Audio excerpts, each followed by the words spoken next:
So we've ironed out some potential inefficient math when it comes to the rigid bodies inside of our scene. But that didn't, at least visually, make a whole lot of difference. Um, and in looking around, we see this ramp object and it looks really cool. And this is no problem in terms of the level of detail that's in this model as far as rendering inside Unity. But because we're using this, let me just hit the play button and remind you that there's a sphere that's rolling down this ramp, and this is a really kind of articulated curve here. And because we're using such a fairly high polygon shape as part of the physics engine, there's a lot of calculations that are going on here. Now, it shouldn't be too much for Unity to handle, but this is, potentially something that we want to take a look at because it's a very unique object.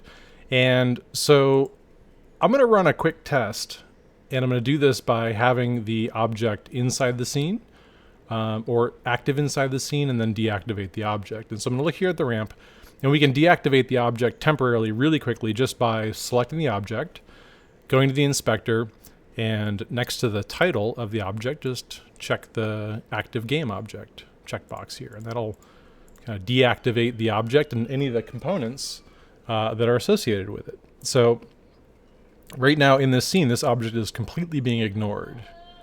I'll turn the ramp back on.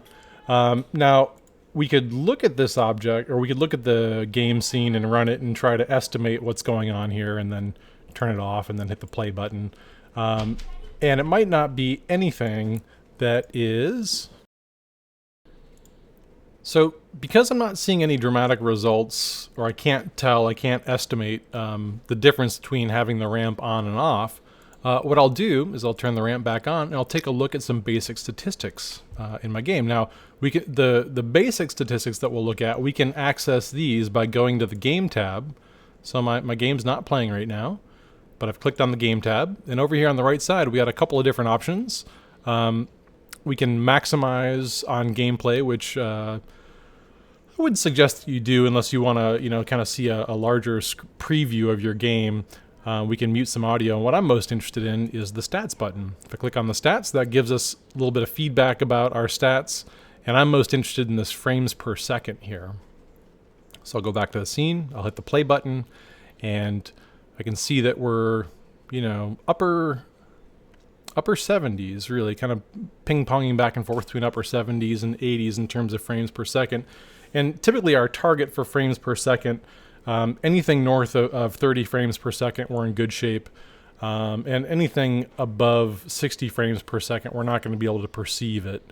So, if you have a really, beefy gaming computer and you're inside Unity trying to preview at 160 frames per second, it's really the frame dropping where you start to see performance happening. And so that's if lots of stuff's happening inside a game and you drop below 30 frames per second for a moment. That's when you're going to kind of notice a difference. But so we're well above anything that's inefficient. And so I don't expect that there's a major issue there, but I'll just test it by turning off the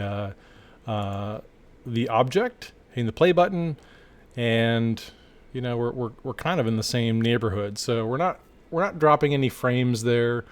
So it's probably not an issue. If we wanted to take a much closer look at that, we could see how efficient our physics engine is running by looking at our system profiler or our Unity profiler. And we could do that by going to Window, Profiler.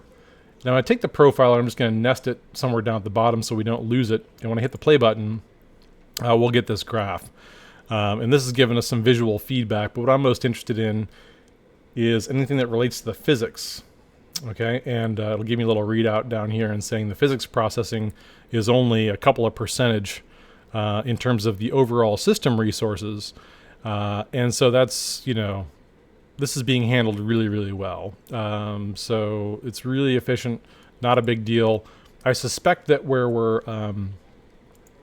having a little bit of an issue is that whenever we run inside a game preview, inside Unity, not only are we previewing the game, the application that we're making, but then we have to account for all this other stuff that Unity's trying to do. It's trying to track all the data and all the information, give us some real-time feedback, render the lighting, provide us with assets, and a number of other things. So not only do we have to get an emulated preview of what our application is that's being scaled down, we also have all of the overhead of the actual Unity application.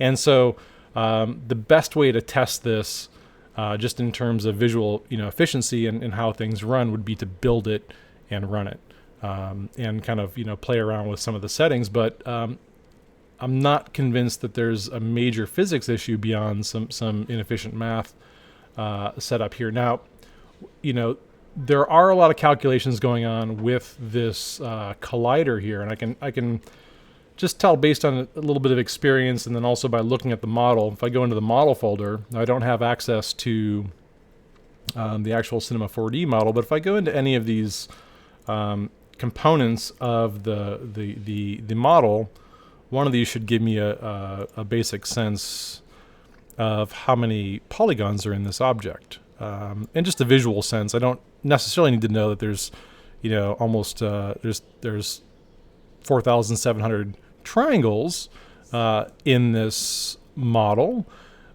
which shouldn't be a problem. I mean, Unity can render that visually really well. Calculating that as far as the colliders might be causing a little bit of an issue.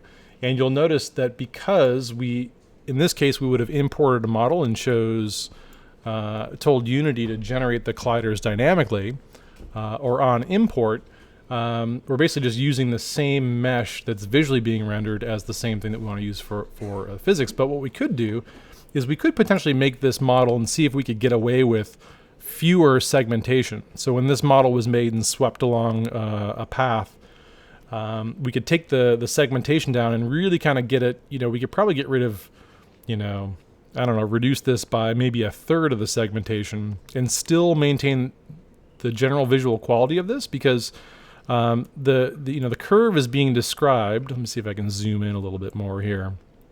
The curve of this shape is really being described by the difference between two edges or 2 points here in the 3D model. And if we're living in 3D modeling world where we're doing all of our rendering in post production or at post design, we're not rendering in real time, we can get away with really kind of cranking up the geometry to get away with a higher visual quality. But when it comes to real time rendering, we might be able to reduce the segmentation here, the amount of geometry really that's being described as the sweep is happening. We could easily cut this in half, pay a very small visual quality, but have the object be twice as efficient in terms of how it renders and how its physics calculate.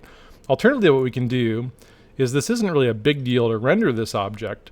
If I select this ramp, one technique would be that we have our mesh render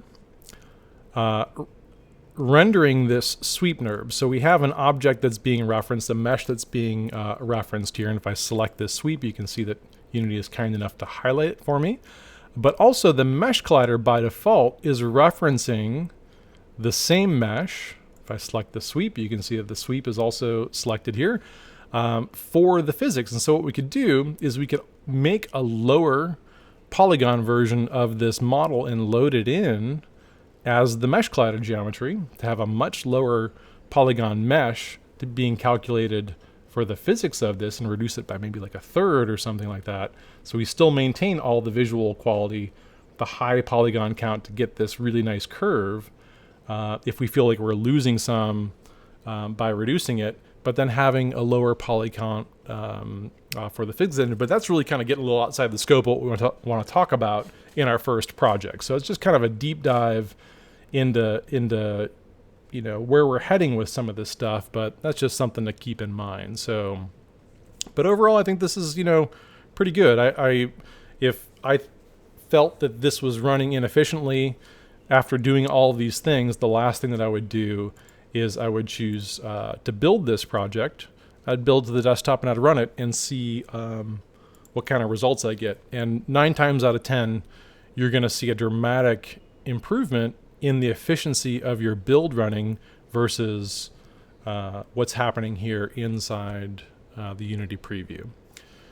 So those are just some physics tweaks. There's some other things that we can do, taking a real deep dive into the physics, but we're going to save that for a few projects down the road. But out of the box, these things should work pretty well.